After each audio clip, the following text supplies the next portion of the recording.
দিনটা ছিল দুর্যোগের। আকাশে আলো ছিল না এক ফোঁটা। ঠান্ডা বাড়ছিল হু হু করে। পোড়া কাঠের মতো মেঘগুলো চাপ হয়ে ঝুলছিল, যেন টোকা মারলেই হুড়মুড়িয়ে ভেঙে পড়বে। দিন ফুরোবার আগেই রাত নামল। সেই সঙ্গে দাঁতালো হাওয়ারা নেমে এলো খোলা পৃথিবীতে। এখনো বৃষ্টি নামেনি, এই রক্ষে। রাস্তায় এই আবহাওয়ায় মানুষ থাকার কথা নয় বলেই নেই। স্ট্রিট ল্যাম্পগুলো ডাইনির চোখ হয়ে জ্বলার চেষ্টা করছিল। এই অবস্থায় ভদ্রমহিলাকে দেখা গেল দ্রুত হাঁটতে। তাঁর বয়স 40-এর ওপরেই। একটু মোটা সোটা ভালো মানুষ গোছের চেহারা। হনহনিয়ে হাঁটছেন আর বারবার পিছন ফিরে তাকাচ্ছেন, যেন কেউ তাকে অনুসরণ করছে। স্ট্রিট ল্যাম্পের নিচ দিয়ে তিনি যখন হেঁটে গেলেন, তখন তার মুখটা চকখড়ির মতো সাদা দেখালো। সেটা ঠান্ডায় যতটা নয়, আতঙ্কের ঢের বেশি। ওর শরীরে শীতের পোশাক আছে, তার উপর একটা কালো চাদরে মাথা গলা ঢেকে রেখেছেন। সম্ভবত কানে যাতে হাওয়া না ঢোকে তাই সতর্কতা। হাতে একটা ব্যাগ, যেসব ব্যাগ দিয়ে মহিলারা অফিসে যান সেই রকমের। পায়ে মোজা এবং পাম্প শু গোছের জুতো। দ্রুত চলার জন্যই ভদ্রমহিলা হাঁপাচ্ছিলেন। মনে হচ্ছিল তিনি যে কোনো মুহূর্তেই বসে পড়বেন। দুপাশের বাড়িগুলোর দরজা জানলা বন্ধ, একটুও আলো চোখে পড়ছিল না। বাঁক ঘুরতেই ভদ্রমহিলা দাঁড়িয়ে পড়লেন। সামনে একটা বাড়ির দোতলার জানলায় আলো দেখা যাচ্ছে। কাচের আড়ালে কেউ যেন দাঁড়িয়ে কথাও বলছে। ভদ্রমহিলা দেরি না করে ছুটে গেলেন একতলার দরজায়। প্রাণপণে বেলের বোতাম টিপে ধরলেন। সেই মুহূর্তেও তার চোখ পেছন দিকে চলে গেল। দূরে কুয়াশায় কেউ যেন দাঁড়িয়ে আছে। ওপর থেকে গলা ভেসে এলো, কে? দয়া করে দরজাটা খুলুন, প্লিজ, আমাকে বাঁচান। ভদ্রমহিলা আর্তনাদ করলেন। দরজাটা খুলে যেতেই এক দঙ্গল আলো রাস্তায় ভদ্রমহিলার শরীর ভাসিয়ে লাফিয়ে নামল। একজন মধ্যবয়সী মানুষ দরজায় দাঁড়িয়ে জিজ্ঞেস করলেন, আপনি? একটু যদি ভেতরে আসতে দেন তাহলে বলছি। ভদ্রলোকের স্ত্রী পেছনে এসে দাঁড়িয়েছিলেন। তাড়াতাড়ি বলে উঠলেন, আসুন, নিশ্চয়ই আসুন। ভদ্রমহিলা কৃতজ্ঞ ভঙ্গিতে ভেতরে ঢুকতেই ভদ্রলোক দরজা বন্ধ করে দিলেন। ওরা ভদ্রমহিলাকে ওপরে নিয়ে এসে বসতে বললেন। সেটা খুবই প্রয়োজন ছিল ওর। একটা চেয়ারে বসে বড় বড় নিঃশ্বাস ফেললেন তিনি। ভদ্রলোকের স্ত্রী জিজ্ঞেস করলেন, আপনি কি অসুস্থ? না, ঠিক, আসলে দৌড়ে আসছিলাম বলে অভ্যেস তো নেই। ওমা, দৌড়াচ্ছিলেন কেন? মনে হচ্ছিল বলবো কেন, স্পষ্ট দেখেছি কেউ যেন আমাকে ফলো করছিল। রাস্তায় তো আজ একটাও লোক নেই, তাই ভয়ে। ভদ্রমহিলা কথা শেষ করতে না পেরে দুহাতে মুখ ঢাকলেন। ভদ্রলোক বললেন, সে কি, এ পাড়ায় কে অমন কাজ করার সাহস পাবে? তিনি সোজা জানলার কাছে চলে গিয়ে রাস্তাটা দেখার চেষ্টা করলেন। তারপর বললেন, না, কেউ নেই। ভদ্রমহিলা প্রতিবাদ করলেন, কিন্তু ছিল। বেশ, যদি থাকেও তাহলে আপনার ভয় নেই। আমার স্বামী সরকারি অফিসার, সবাই ওকে চেনে। স্ত্রী পরিচয় দিতেই স্বামী এগিয়ে এলেন। শোনো, আমার মনে হয় ওকে এক কাপ গরম দুধ দিলে ভালো হয়। না না, দুধ আমি খাই না।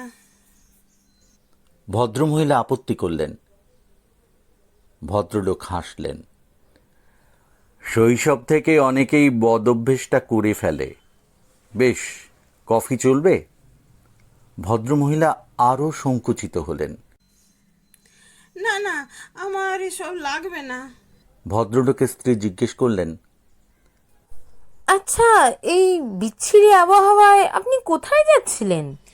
কাজে, আমি যেখানে কাজ করি সেখানে অনুপস্থিতি হলেই মাইনে কাটে। টাকার প্রয়োজন বলেই এই আবহাওয়াতেই সকালে বেরিয়েছিলাম। ও, তাহলে আপনি চাকরি করেন? বাড়িতে আর যারা আছেন? আর কেউ নেই ভাই। ভদ্রমহিলা মুখ তুলছিলেন না। তিনি রুমালে চোখ মুছলেন। ভদ্রলোক ইশারায় স্ত্রীকে নিষেধ করলেন এ বিষয়ে কথা চালাতে। স্ত্রীর সেটা ভালো লাগলো না। একটু সময় যেতে দিয়ে জিজ্ঞেস করলেন, আপনার স্বামী? প্রশ্নটা ইচ্ছে করেই শেষ করলেন না। তিনি মারা গিয়েছেন অ্যাক্সিডেন্টে। এইরকম খারাপ আবহাওয়ার সন্ধে ছিল সেদিন। ভদ্রলোক কিছু বলার আগেই ওর স্ত্রী জিজ্ঞেস করলেন, এ বাবা, তারপর? উনি অন্যমনস্ক হয়ে রাস্তা পার হচ্ছিলেন, সেই সময় একটা কালো গাড়ি এসে ওকে চাপা দেয়। ইস! কিন্তু আমি জানি উনি কখনোই অন্যমনস্ক হয়ে রাস্তায় হাঁটতেন না। তার মানে? আমার কথা পুলিশ বিশ্বাস করেনি, কালো গাড়িটাকেও ধরতে পারেনি, কিন্তু আমি দেখেছি। দেখেছেন মানে? যখনই আমি একা একা ওই রাস্তায় হেঁটে যাই, তখনই দেখি একটা কালো গাড়ি আমার পেছনে পেছনে আসছে। যতক্ষণ না সেটা পেরিয়ে যায় ততক্ষণ আমি রাস্তা পার হই না। গাড়িতে কে থাকে দেখেছেন? না, মুখ দেখতে পাইনি। হ্যাঁ, প্রথমে গাড়িটাকে দেখলাম একবার, তারপর মনে হলো কেউ যেন দরজা খুলে নেমে আমার পেছনে পেছনে আসতে লাগলো। ভদ্রলোক আবার জানলায় চলে গেলেন। ভালো করে রাস্তাটা দেখে ফিরে এলেন তিনি। আচ্ছা, আপনি কত দূরে থাকেন? সামনের রাস্তা ধরে মিনিট চারে গেলে বাঁ দিকে 3 তলার কাঠের বাড়িটাতেই আমি থাকি। ও, সামান্যই পথ। আপনি নিশ্চিন্ত থাকুন, আমি আপনাকে পৌঁছে দেব। না না না, আপনি কেন যাবেন? ছি ছি, এসেই বিব্রত করছি তার উপর। মোটেই বিব্রত করেননি। ভদ্রলোক বড় গলায় বললেন, প্রতিবেশীকে যদি সাহায্য না করি, অন্যের প্রয়োজনে যদি না লাগি, তাহলে মানুষ হয়ে জন্মালাম কেন? ওর স্ত্রী জিজ্ঞেস করলেন, তা আপনার শরীর এখন কেমন লাগছে? ভদ্রমহিলার মুখে সাদা ভাব এখন অনেকটাই চলে গিয়েছে। ভালো, আমি এখন যেতে পারবো। শুনুন, আপনাকে কষ্ট করতে হবে না, আমি একাই যেতে পারবো। তা হয় না। যে কালো গাড়ি আর তার ড্রাইভারের গল্প শোনালেন, তারপর আপনাকে একা ছেড়ে দিতে পারি না। হ্যাঁ, আপনাকে কথা দিচ্ছি, কয়েকদিনের মধ্যেই ওই কালো গাড়ির রহস্য সমাধান হয়ে যাবে। কাল থেকেই পুলিশকে বলবো ওয়াচ করতে। আপনাকে কি বলে ধন্যবাদ জানাবো? ভদ্রমহিলা মাথা নাড়লেন। কর্তব্য, বুঝলেন, এসব কর্তব্যের মধ্যে পড়ে। ভদ্রলোক উদার গলায় বললেন। ওরা উঠে দাঁড়াতেই স্ত্রী স্বামীকে ডেকে নিয়ে গেলেন পাশের ঘরে। চাপা গলায় বললেন, এই, তোমার কি মাথা খারাপ হয়ে গেছে? স্বামী অবাক হলেন। কেন, কি করেছি? তুমি ওকে পৌঁছে দিতে যাচ্ছ? এই আবহাওয়ায় একটা কুকুরও রাস্তায় নেই। ভদ্রলোক আর চোখে বাইরের দিকে দেখলেন। তোমার কিচ্ছু মনে নেই? মানে? আমার একটা কালো গাড়ি ছিল এবং আমিও একটা অ্যাক্সিডেন্ট করেছিলাম। কিন্তু তুমি তো বলেছিলে লোকটা মরেনি। করার সময় তাই মনে হয়েছিল, পরে তো দেখতে যাইনি, খবরও নিইনি। তার মানে তোমার গাড়িতেই? নাও হতে পারে, শুনলে তো, এখনো সেই কালো গাড়িটা ওকে ফলো করে। তুমি তখন বলতে গাড়িটা যেন কিরকম। সবসময় ড্রাইভারের কথা শুনতো না, তাই তো বিক্রি করে দিলাম। ভদ্রলোক উসখুস করলেন। চলি, উনি অনেকক্ষণ বসে আছেন। শোনো, যে জন্য তোমাকে ডাকলাম, তুমি রিভলভারটা সঙ্গে নিও। রিভলভার? হ্যাঁ, যাচ্ছই যখন, তখন সাবধান হয়ে যাওয়াই ভালো। বেশ। ভদ্রলোক আলমারির দিকে এগোলেন। ভদ্রমহিলার দরজার কাছে চুপটি করে দাঁড়িয়েছিলেন, যেন এই ঘরেও তাঁর শীত লাগছে এমন ভঙ্গি। ভদ্রলোকের স্ত্রী হাসি মুখে এগিয়ে এলেন। আরে দিদি, আপনার কোনো ভয় নেই, উনি পৌঁছে দিয়ে আসবেন। হ্যাঁ, আচ্ছা, আপনার বাড়ির ফোন নাম্বার কত? আমার বাড়িতে তো ফোন নেই। ও, বাড়ি পৌঁছে একটা ফোন করলে নিশ্চিন্ত হতাম, তাই বললাম। আম, ওই অ্যাক্সিডেন্টটা কতদিন আগে ঘটেছিল? বছর 2 আগে। ইতিমধ্যেই তৈরি হয়ে ভদ্রলোক বেরিয়ে এলেন। ওরা নিচে নেমে গেলে ভদ্রলোকের স্ত্রী বারংবার তাড়াতাড়ি ফিরে আসার কথা বলে দরজা বন্ধ করে দিলেন। এখন রাস্তায় ঘন কুয়াশা, স্ট্রিট ল্যাম্পগুলোকে ভুতুড়ে দেখাচ্ছে। ভদ্রমহিলা লজ্জিত গলায় বললেন, দেখুন তো, আমার জন্য আপনার কি কষ্ট হচ্ছে। কষ্ট কেন বলছেন? এটা কর্তব্য। কয়েক পা হেঁটে ভদ্রমহিলা পেছন ফিরে তাকালেন। সেটা লক্ষ্য করে ভদ্রলোক দাঁড়ালেন। তাঁর কোটের পকেটে রিভলভারটাকে আঁকড়ে ধরে লক্ষ্য করলেন কাউকে দেখতে পাওয়া যায় কিনা। না পেয়ে বললেন, কেউ তো নেই। ঠিক আছে, আপনি এগুন, আমি একটু পিছিয়ে আপনাকে ফলো করব। কেউ যদি কাছে এসে পড়ে তাহলে আমার হাত থেকে ছাড়া পাবে না। না না, হাত দরকার হবে না। ওই যে জুতোর দোকানটা এসেই গেল, আমি ঠিক যেতে পারবো, আপনি চলে যান। ভদ্রমহিলা সন্ত্রস্ত ভঙ্গিতে বললেন। এই সময় গাড়ির আওয়াজ শোনা গেল। তারপরেই দুটো হেডলাইটকে কুয়াশা চিরে এগিয়ে আসতে দেখলেন ওরা। ভদ্রলোক রিভলভার বের করে তৈরি হলেন, কিন্তু গাড়িটা দাঁড়ালো না। সমান গতিতেই তাঁদের পেরিয়ে চলে গেল। দুজনেই দেখতে পেলেন গাড়িটার রং সাদা। ভদ্রমহিলা স্বস্তিতে বলে উঠলেন, হ্যাঁ না। হ্যাঁ, আমিও। ভদ্রলোক রিভলভার আর ঢোকালেন না। চলুন, আপনাকে পৌঁছে না দিয়ে আমি ফিরব না। কয়েক পা হেঁটে ভদ্রলোক জিজ্ঞেস করলেন, আপনার স্বামী কি করতেন? মাস্টারমশাই ছিলেন। কিরকম বয়স ছিল?